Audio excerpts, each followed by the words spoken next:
All right, well, let's get started, and people can continue to join in as we go throughout our Step Into Monday.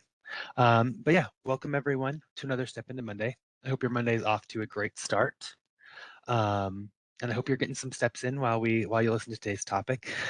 I honestly can't believe that we're already well into July.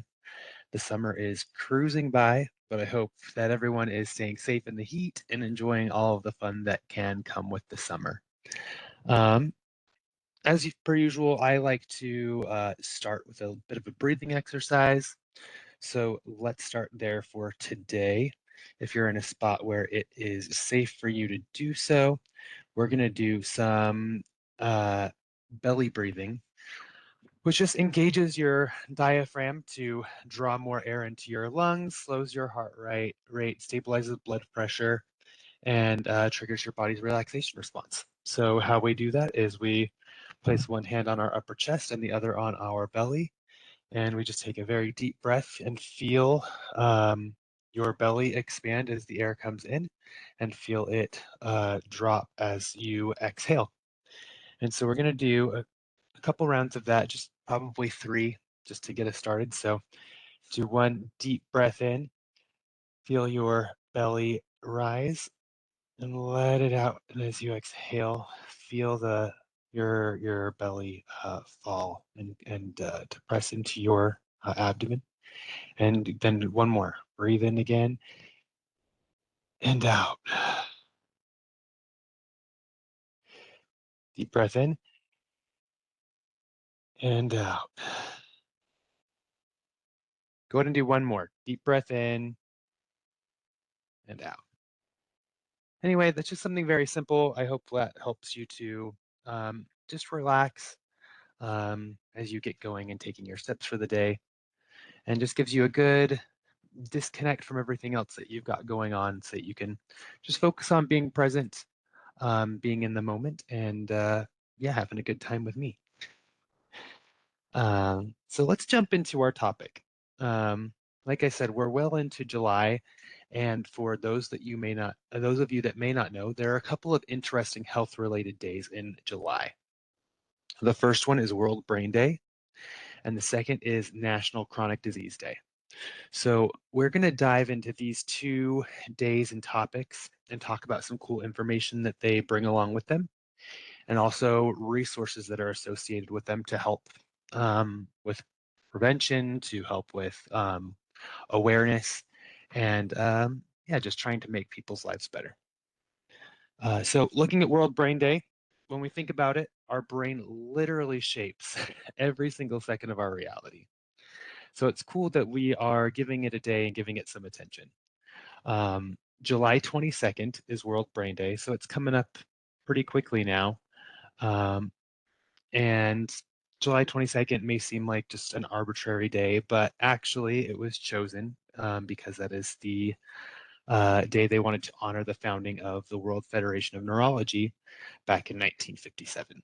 So it's the same day, and they just wanted to do it to commemorate that. So now every year, they shine a spotlight on some critical information.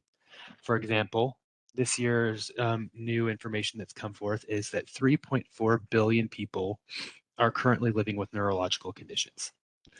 And to let that sink in, that is more than 40% of the entire human population. And then because of that, brain disorders have actually become the leading cause of disability worldwide. But the worst part of all of this is that isn't just that there are so many people suffering, but it's also that they want us to focus on there's a huge inequality in how people are treated for neurological issues. Um, for example, in low-income communities worldwide, there are 227 times fewer neurologists per capita than in wealthier areas or wealthier countries.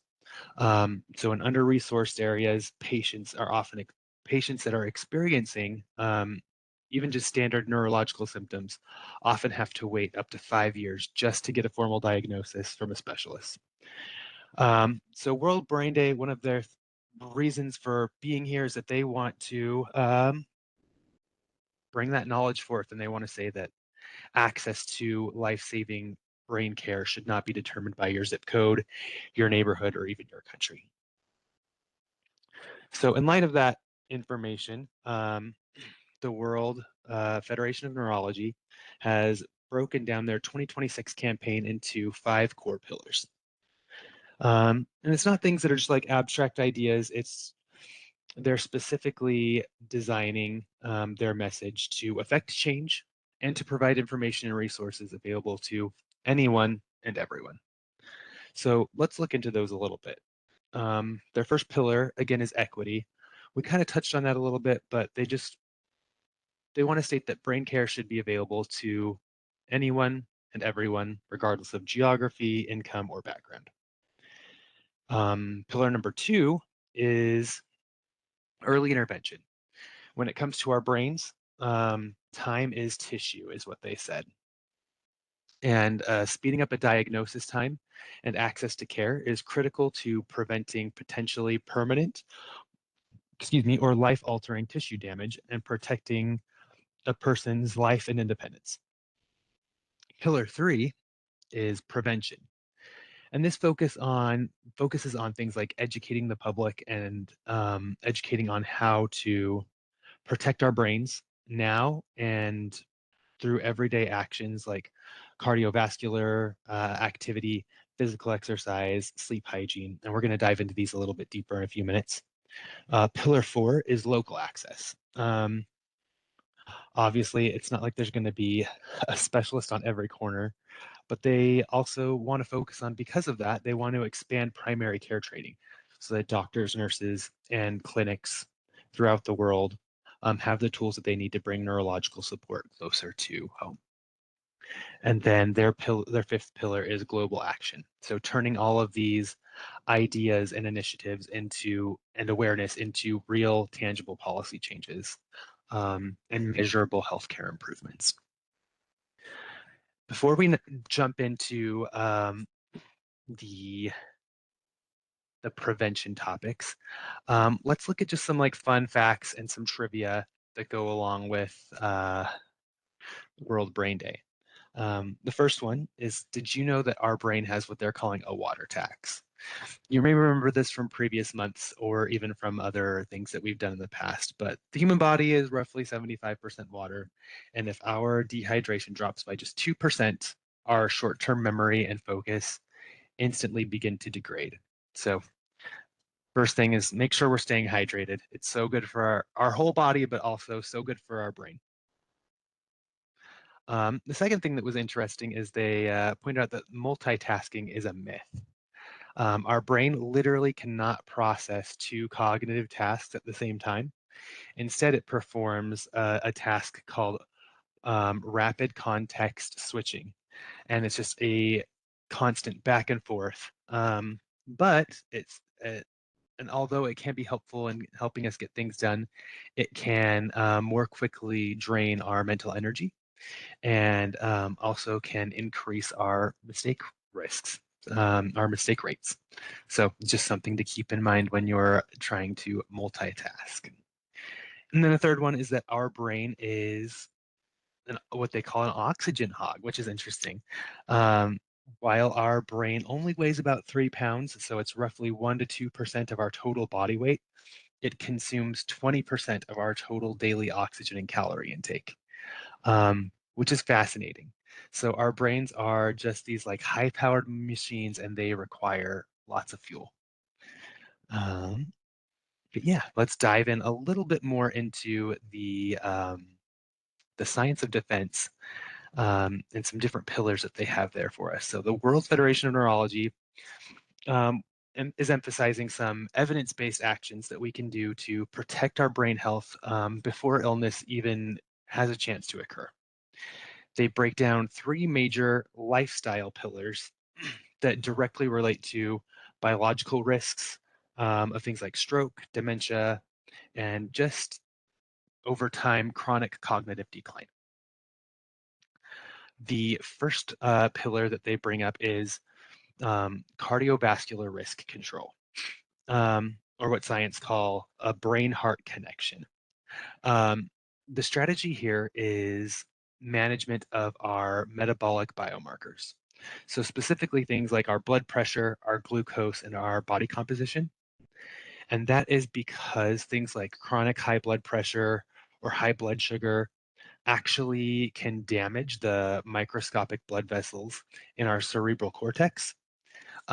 So by controlling our heart health, we are directly also affecting our mental health and our brain health and lowering our risks of things like stroke and dementia. So yeah, anything what we're doing that is good for our heart is usually going to be good for our brain too. The second pillar that they presented is physical activity. So that's all just about like getting out there, moving our bodies, but in taking care of our physical um, body, like doing things like aerobic exercise, was primarily what they pointed out, also helps to promote neuroplasticity.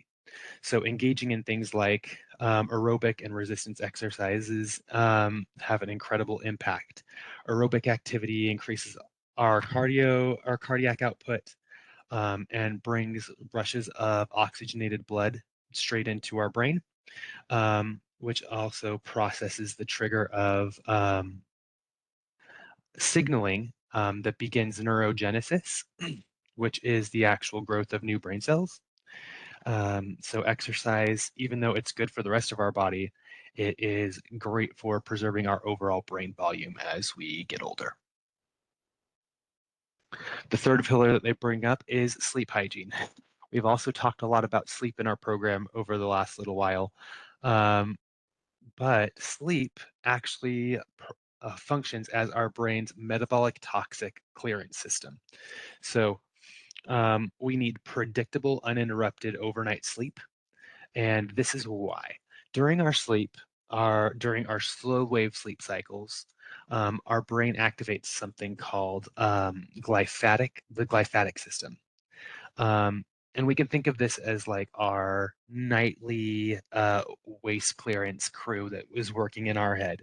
And it flushes out all of the neurotoxic waste um, products. So they're little proteins that are associated with things like neurodegenerative diseases like Alzheimer's. Um, and so skipping sleep is actually just like leaving all of our trash bins in our brain full.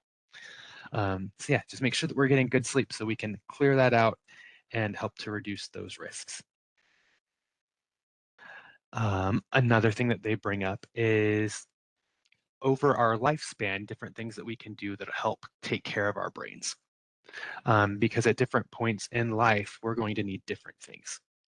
So they even start like at the very beginning. So during like pregnancy, um, making sure that we have proper nutrition, stress management, sleep, and just prenatal screenings help to ensure that that your child's brain is developing properly. And then in early childhood, they recommend making sure that you get balanced nutrition to ensure proper development, um, and certain vaccines to prevent illnesses that can cause long-term cognitive or neurological damage.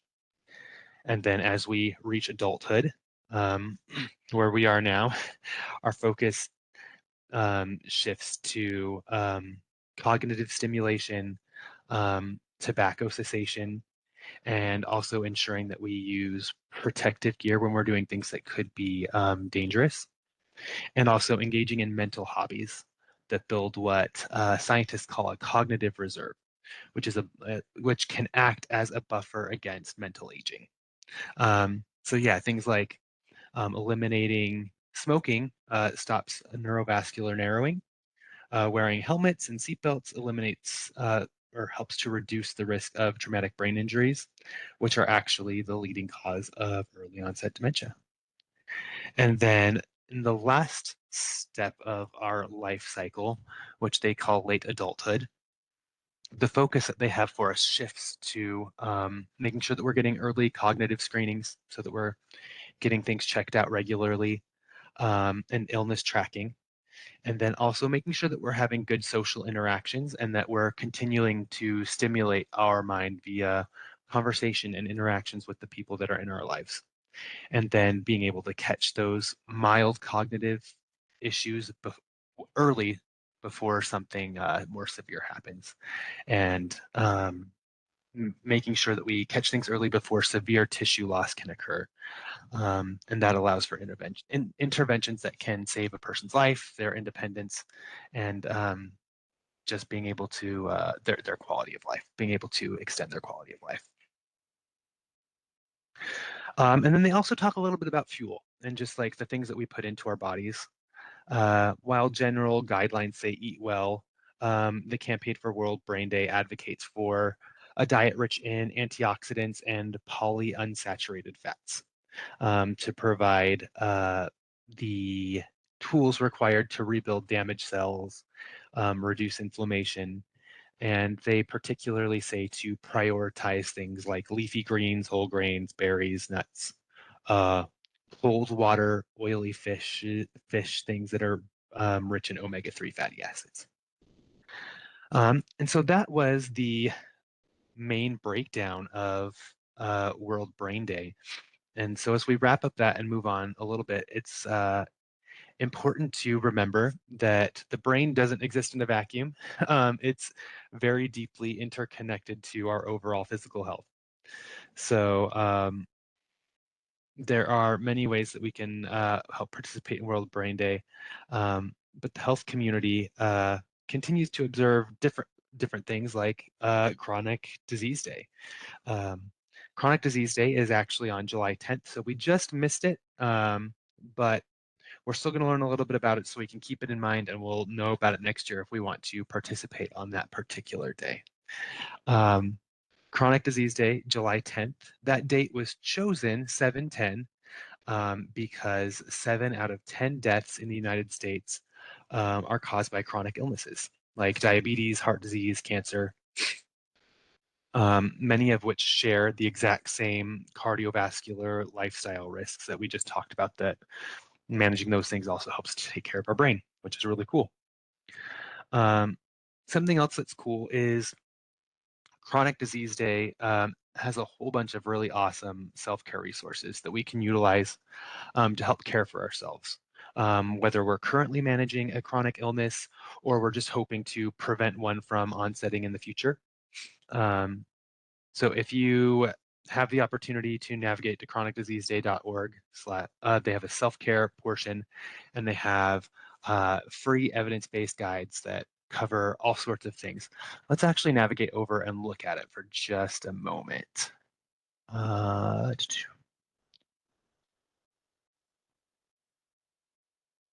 So yeah, they've got eating well. It's not just about food. So this breaks down like all the things that kind of go along with improving our diet, and talks about things that we can look at and that we can consume.